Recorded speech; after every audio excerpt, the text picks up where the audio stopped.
Tonight, students find opportunities to study abroad. Plus, the Johnson Center presents 2 new exhibits. Stay tuned. Trojan Vision News starts now. From the High Definition Production Center of Troy University's Broadcast and Digital Network at Troy, Alabama's International University, this is Trojan Vision News. Hello and welcome to Trojan Vision News for January 19th, 2016. I'm Samantha Charles. And I'm Haley Greathouse. Thank you for joining us this evening. Troy University Student Government Association works for Troy students in a variety of ways. And this morning, the SGA wanted to inform students about some of the ways they help out. Jordan Elston explains.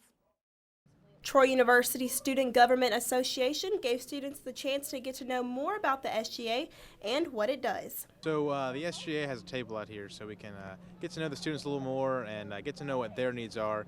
And if they have questions for us, that way we can communicate with them and let them know what we're trying to accomplish as an SGA.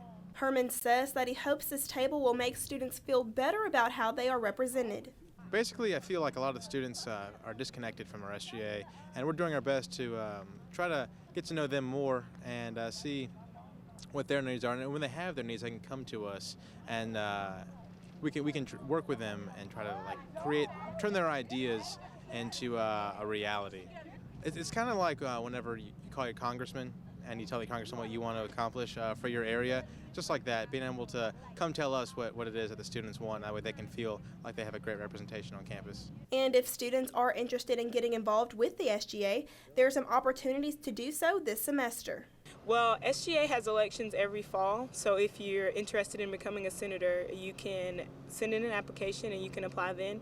But this semester you can go ahead and already be networking with some of the SGA senators now to get a feel for what you may be doing if you do get elected. Jordan Elston, Troy, Trojan Vision News. An immediate way students can get involved with the SGA is by participating in the SGA vacancy election tomorrow from 8 to 5 in the SGA office in Trojan Center 215. Troy's Johnson Center for the Arts has a pair of exhibits on display to kick off the new year. And one of those new exhibits allows visitors to check out some work in ceramic sculpture. The Johnson Center for the Arts in Troy opened up a new exhibit by well-renowned sculptor Scott Meyer.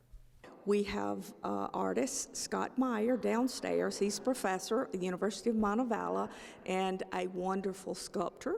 And his exhibit is titled Crucibles, Art in High Heat. Unlike many sculptors, Meyer used an anagama kiln, which is an outdoor kiln that gets to temperatures of over 2,500 degrees. They fired these pots in that anagama kiln, and it made the most beautiful colors. And so with that, Scott felt that it was the transformations when he began as an artist to who he is now, and finding this formula and sharing how he does it is something that he's really enthused about. Meyer's inspiration came from the word crucible, which is not only in the title, but also in his art. The works downstairs, he actually playing off on the word crucible, which is the big pot that melts this and they fire. He has stages of the cross down in his ceramics that he's built, and we have those downstairs in the Chapman Gallery that shows some of his thoughts and ideas and his transformations as his art has transformed. If you want to check out the display, the Johnson Center for the Arts is open Wednesday through Friday from 10 to 5 and Saturdays from 10 to 3. It is located on Walnut Street in downtown Troy. Troy University students looking to expand their educational horizons by traveling overseas will have the chance to find ways to do so on Wednesday. Broad fair tomorrow from 10 to 2 in the Trojan Center ballrooms. The fair will give students a chance to look at the variety of international study options available to them through Troy University. The Director of Study Abroad says that students who participate in the program gain greater understanding of what it takes to be an international student. One thing that I've learned from a lot of students that come back is they get more involved with international students when they come back on campus, because then they've been in their shoes pretty much, because they've been an international student in a foreign country, so they know what it means to be able to come to a new culture, how easy and how hard is it to learn a new language and to understand the culture where you are. So they have more empathy for those students. So that is a great thing to see when they come back. The Study Abroad Fair will be tomorrow from 10 to 2 in the Trojan Center ballrooms and is open to all students. And now taking a look at news from around the state. An Alabama lawmaker and an advocacy group are planning to push state lawmakers in the upcoming session to discuss ban-the-box policies, which are meant to give ex-criminals a better chance of finding stable employment. Democratic Minority Leader Quentin Ross Montgomery says he's sponsoring proposed legislation on the issue. State health officials say 47 residents of Perry County have tested positive for tuberculosis amid an outbreak of the bacterial infection. The Alabama Department of Public Health said in a statement Monday that 798 Perry County residents were tested for TB over 3 days. Those who tested positive will receive further testing and treatment. And authorities in eastern Alabama are investigating a shooting in which a police officer fatally shot a man. A Rainbow City police spokesman says police responding to a reported disturbance at an apartment complex Sunday morning found a man armed with a handgun. He says 38-year-old Joshua Fielding of Hoax Bluff was shot and died at the scene. Still to come on Troy TrojanVision News, the men and women's basketball teams both had success. The top over the two weekend. GOP presidential candidates campaigned hard in the first. Plus, we'll get an up 2016 presidential campaign, so stay with us.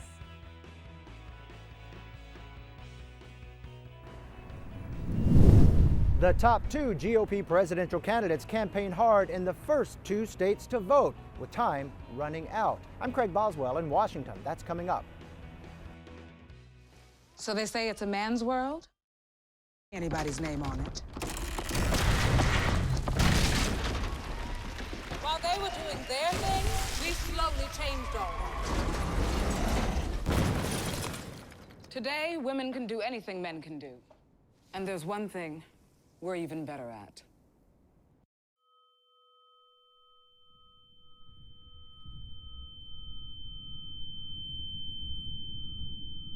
For over 70 years, Smokey Bear has asked you to use fire responsibly. Fire is due to an unattended campfire. Go time! Here's how you can stay on the front lines of preventing wildfires. Always watch your campfire before leaving. Drown it, stir it, drown it again, and feel that the fire is out cold.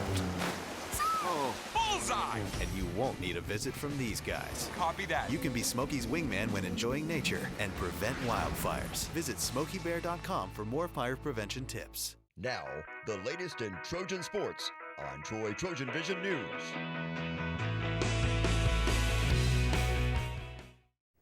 The Trojan women's basketball team hit the court on Saturday, coming off a win against UT Arlington. The Trojans entered Saturday's game looking to improve on their 4-game winning streak, and they didn't disappoint. Ron Renfro takes us courtside for more on Saturday's matchup. The Sun Belt Conference's top offense was on display Saturday afternoon as the Trojans soared to a 112-79 point victory against Texas State, in a win that head coach Chandler Rigby says was a breakthrough. It's a great win in Trojan Arena. Any conference win is a great win, and tonight it really was. I believe this is the first time we beat Texas State at home since I've been here. We've always played poorly against them at home. So this was a breakthrough for us. The Trojans once again this season went over 100 points on the night, behind the leadership and performance of senior guard Ashley Beverly Kelly, also now known as Troy's all-time leading scorer in its Division I history. It's just so special because you just can't like a young lady more than her work ethic, her faith, her unselfishness. And to have a player have a career like that here at Troy, I mean, it's very special. But if you ask ABK where this team's success is coming from, she'll point to her teammates. I think it's because the starters go out and we give all that we have, and then we know that our sisters have our back on the bench so that they can just fill in for our spot like we haven't even left off the floor. Coach Rigby shares in what way that sisterhood and depth of this Trojan team came to fruition. Well, we put a group in towards the end at about the 5-minute mark, and we took a little lull. They went on a 7-0 run, and then we put another group in. None of them were starters, and we were talking on the bench like we really think that group could start the game as well as our starters. Ryan Renfro, Troy TrojanVision Sports. Coach Rigby and her Trojans are leaving us this week as they travel to Louisiana to take on ULM on Thursday at 5:15 p.m. And after the women's game, it was the men's turn to hit the floor, and after 5 losses to open play conference, the men's basketball team finally secured a victory Saturday night against Texas State. Ron Renfro has more on the win and what may have led to Saturday's performance. Just really proud of the guys of just how they bounced back after just a miserable second half for all of us on Thursday night, and staring at what we have next week, going on the road at Monroe and at Louisiana Lafayette, the preseason 1 and 2 pick to win the league. That was really going to be a tough challenge to take an 0-6 record over there. So, the Trojans' loss against UT Arlington is one that refuses to fade away, and it's no question that the loss itself played a role in Saturday's win. Coming off the game, on a Thursday night, it was just an embarrassing loss, and we just made it our focus that we're not going to lose another one. So we just came out, we played hard, we were locked in, and we came out and got the win. In that loss against UT Arlington, Person shot 2 of 10 from beyond the three-point line. But as for Saturday's game, Person ended the night with 23 points, this time shooting 50% from outside the arc. I made an emphasis to get myself going early, and I hit a few jumpers to start the game off, and it just kept me in the rhythm throughout the whole game, and I was able to continue to hit shots when we needed it. I think the term I've used is like an emotional dam broke on Thursday night in that second half, and all those close losses and the fact that UTA was unbelievable led to that. So to bounce back from that, the only thing we said after the game was, man, the only way we can begin to erase what happened in the second half is we got to come back and do whatever it takes, whenever humanly possible it takes to win the game Saturday. And they did that. Ryan Renfro, Troy, TrojanVision Sports.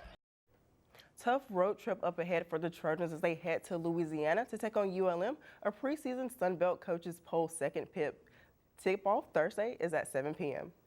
The Trojans men's tennis team dropped its first match of the season on last Friday, falling to the ranked 36th Louisville team. The Trojans fell to the Cardinals 4 matches to 1, and on Sunday the team attempted to regain some leverage but were unsuccessful. The Trojans lost 6 matches to 1 against the number 24 Florida Gators. Unlike on Friday when Troy won the doubles points, the Trojans struggled against the Gators, who won a pair of 6-1 decisions at number 1 and number 2 doubles to take on the opening point. Both of those double pairs ranked in the Nationals top 40 for Florida. Now the Trojans look for yet another quick turnaround as they take on number 19 Ole Miss today. The indoor track team and field season is underway. The Blazer Invitational sprinted off this past weekend as the Trojans held their own and had several top 3 finishes and personal bests. The director of track and field, Mark Davis, says he is impressed with many of the freshmen and newcomers as this season opened. Things went really well. We had a lot of great performances from the young guys and women.